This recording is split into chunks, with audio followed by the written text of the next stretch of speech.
Welcome to the breakdown. Cut me some slack before I tie the noose!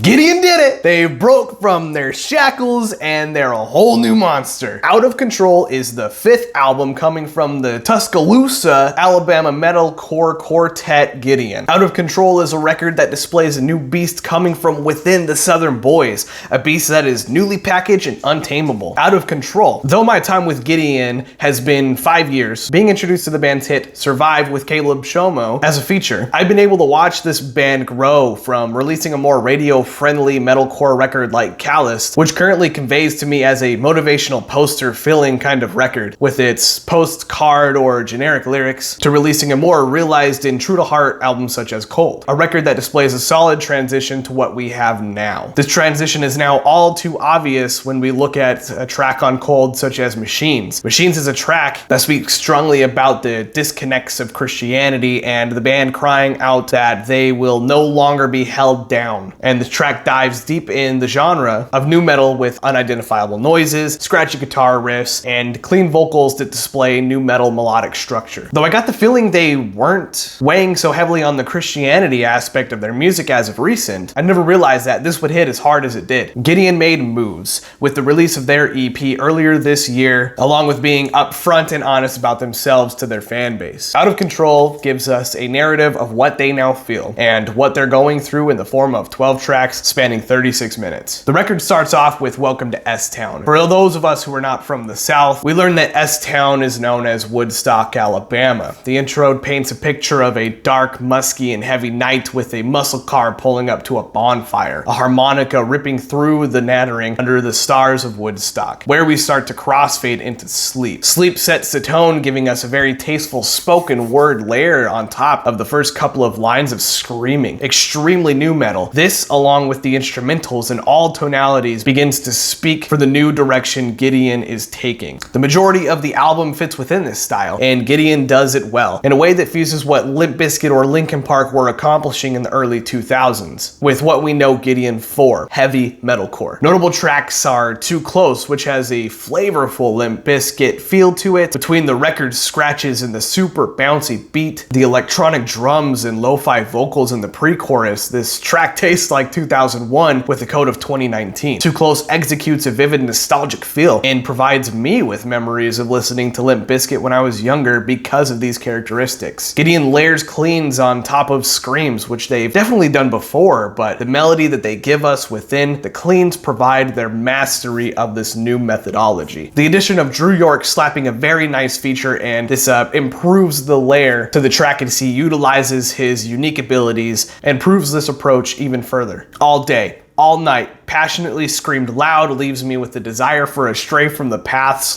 / Gideon tour package. I would love to see this and hear this as a part of the set list live. Southwind touches on the nu metal melody writing also within its chorus, and though every cut from this album displays some sort of growth, we also receive a few songs that remain in the older Gideon realm. Some of these tracks are Take Me or Life Without, and even the title track Out of Control. Take Me is interesting in that this track feels kind of misplaced on the record as it follows after Sleep. It's the second track on the album, and with Sleep being the showcase of what is new, along with Take Me feeling similar to what Gideon has done in the past 4 years, this track placement feels weird to me. The slower tempo, the slower paced ballad-esque mood of Take Me as the second track of the album disrupts the pace and display of growth of the new genre. Life Without is the other slower tempoed, slower paced track that mixes heavy and hard verses with soft choruses. This track grants Tyler Riley the time to display his clean guitar playing capabilities, which is less prominent on this record compared to previous ones. This makes sense because in an interview with Bring the Noise, Riley mentioned that the newest member, bass player Caleb DeRusha, is the primary songwriter for this record, saying that Caleb would lock himself away and slave over all of the writing, as he sent the rest of the band clips while they were out working on other things. DeRusha, in an interview with Rock Sound, confirms this, as he says that every idea he would bring to the table, there would be massive support from the rest of the group. Though DeRusha and his influences for this record are the most prominent, the rest of the band stands behind this style and doubles down, something that is a power move when considering the music industry. Some other tracks give off other vibes, such as Style, Denial, and Bite Down. Style being an instrumental interlude demonstrating mad Linkin Park vibes with the turntable scratching and the hollowed out reverbed snare hits, and even the hip hop break beat and repeating bass groove. Denial having a more hardcore feel with two-step breaks, groovy riffs, and piercing pinch harmonics and nose-breaking note. Wow, that's hard to say. Nose-breaking nose bending.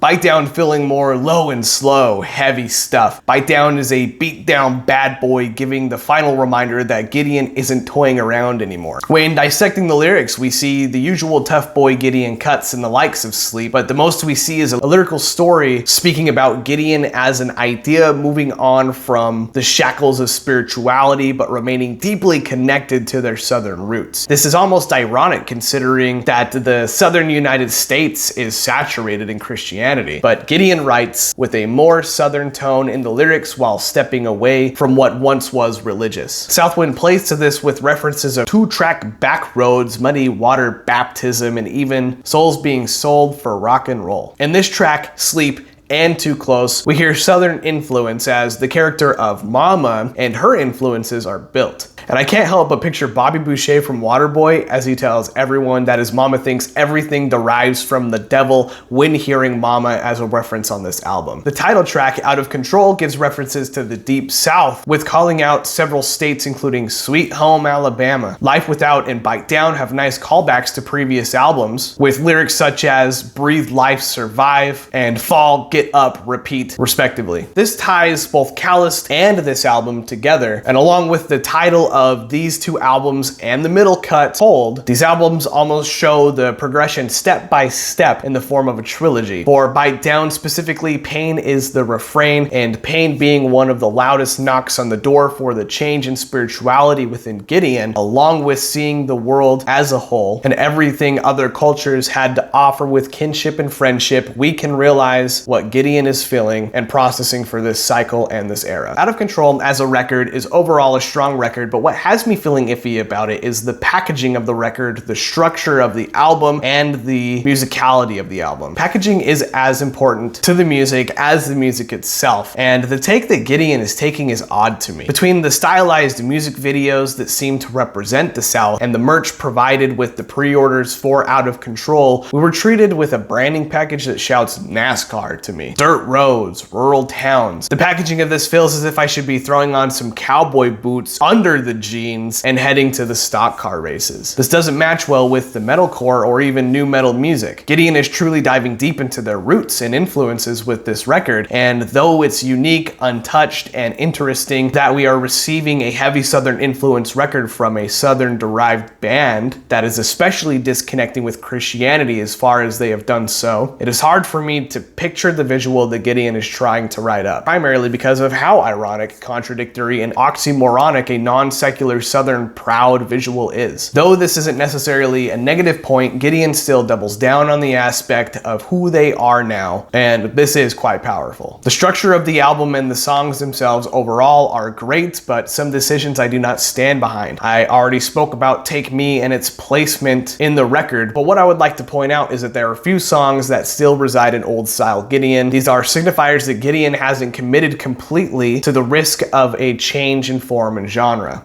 Gideon states that they are passionate about this change and display of influences, but we see that there may be some hesitations because of the use of the melodic metalcore takes and even the inclusion of Denial, Bite Down, especially the No Love, No One EP from earlier this year. A handful of tracks that hits harder than anything else Gideon has released previously. Lastly, the musicality of the album is hit and miss for me. Gideon has always written intriguing and strikingly and brilliantly syncopated rhythmic music with lead guitars purpose to build the melody, and Jake Smelly providing impressive and skillful drumming, which ties everything together. This band usually never disappoints on the instrumental front, and argument stays the same with Out of Control. But this album feels very one-dimensional. I really love all of the added effects, the noises and sounds, and guitar capabilities with the wah pedal rips, tom Morello-inspired guitar scratching and harmonics of all degrees, but all of this doesn't save the album from sounding vacant or unoccupied. The chug patterns hit hard, but are homogeneous in a sense of tone, uninflected. Apart from these few minor instances, this record is pretty rad. I like it, and I'm happy to see Gideon dropping the Christian shtick and writing music without barriers, even if that means throwing in a few tasteful cuss words for added effect, which emphasize and impact here and there. I give this record 7 Southern style stock cars out of 10. How did you enjoy it? Let me know in the comments and tell me who you'd like me to review next. You know the drill. Comment, like, subscribe, hit the bell icon if you enjoyed.